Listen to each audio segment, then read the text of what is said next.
Whenever we say the internet is undefeated, look no further than Payne. Who is Payne? One might ask. This guy has become an overnight celebrity. Maybe celebrity is a stretch, but you know what I mean. Modern World Cup doesn't just create football stars anymore. They create viral stars, some which don't even relate to anything done on the pitch. Timothy John Payne, a New Zealand defender who plays for the Wellington Phoenix.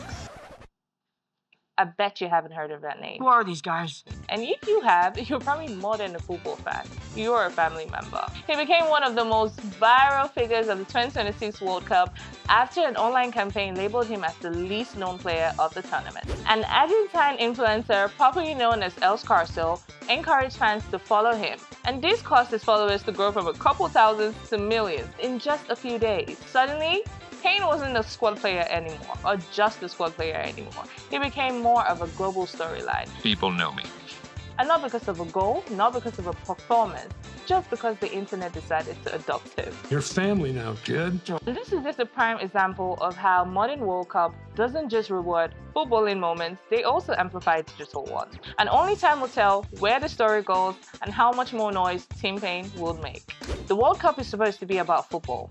The goals, the tactics, the legends, and the heartbreak. But somehow, every single tournament develops its own side quest. Just focus on one thing at a time. Because once the world is watching the same tournaments at the same time, weird things keep happening.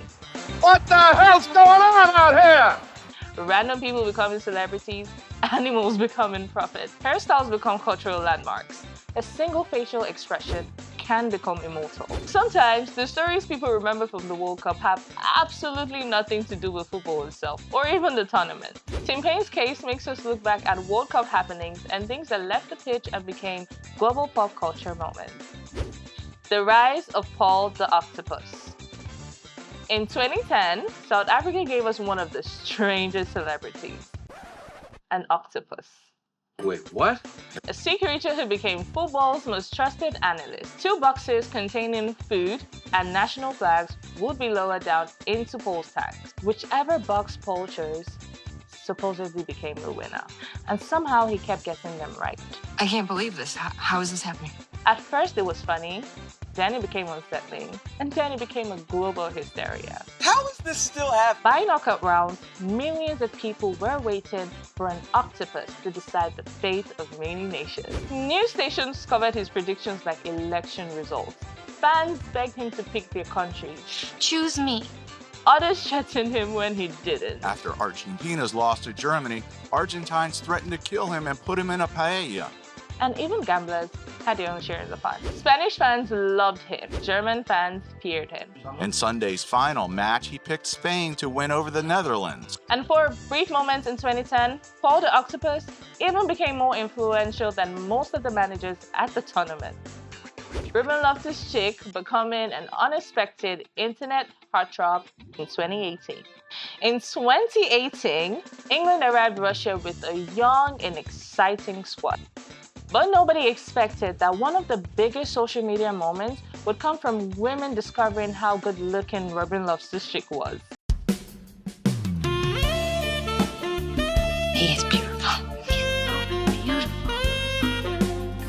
People who had never watched football a day in their life suddenly discovered who he was. It started subtly, then the timelines got flooded. And suddenly, England's midfield became a thirst commentary. He's a beautiful man. A beautiful man.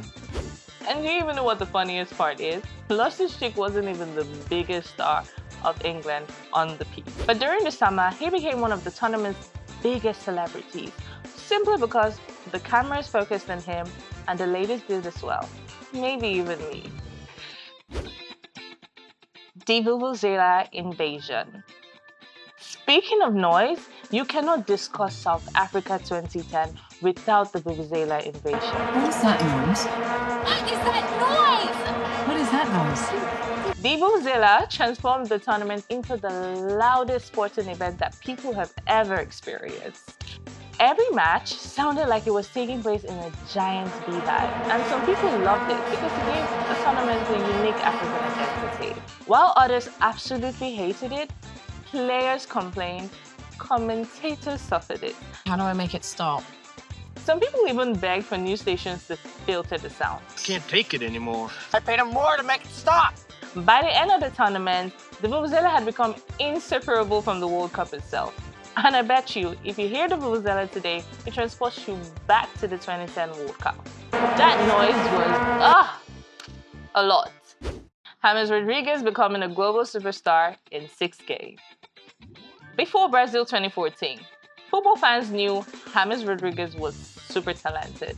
But after Brazil 2014, he became like a main character of the sport. His goals, his hair, his confidence, and his celebration, everything became perfectly aligned. The volley against Uruguay became one of the greatest World Cup goals ever scored. Brilliant! Just brilliant! And that is one that must be up in lights. He wasn't just Colombia's star anymore. He became football's newest obsession. Even Real Madrid signed him almost immediately. The World Cup has always had the power to create instant superstars. A few players have exploded into global stardom as quickly as James did in 2014. My word, this boy's a star! The Shakira Waka era. Sometimes the soundtrack becomes bigger than the tournament itself. I'm pretty sure you remember Waka of 2010.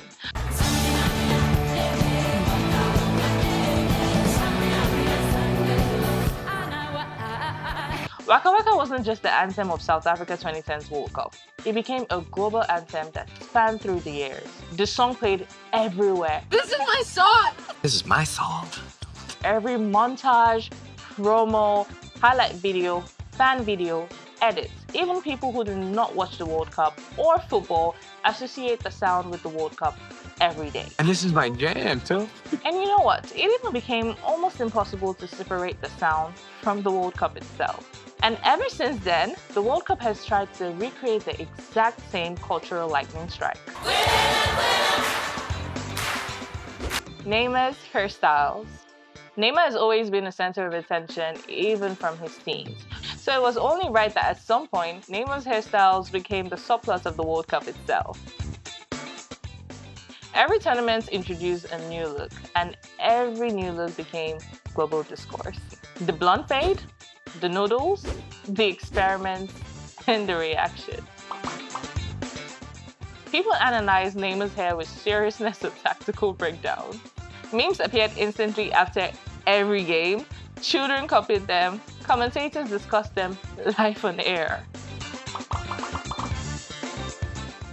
It's diferente.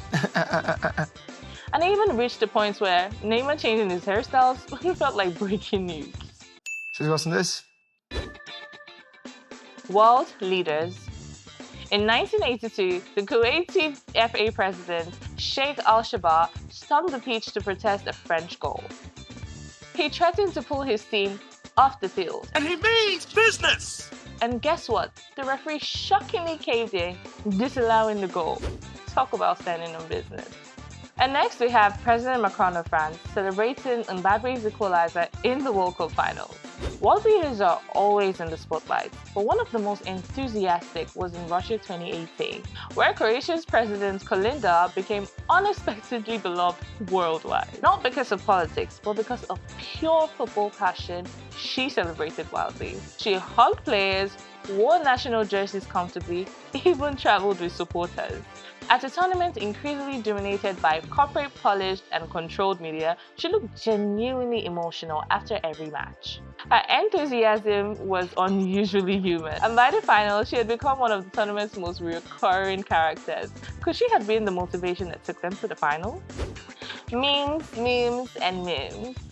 Modern World Cups don't just produce highlights, they produce a meme ecosystem. From dramatic reactions on benches to facial expressions caught on camera, players often become viral independent content separate from their football actions. Even a single screenshot could define a player's reputation for years. And in today's World Cup, you don't just play landscape, you also exist as content. Let's look at the case of Luis Suárez in 2014. Luis Suárez biting Giorgio Chiellini felt like something too ridiculous to be real. But it happened. Within minutes, the internet exploded.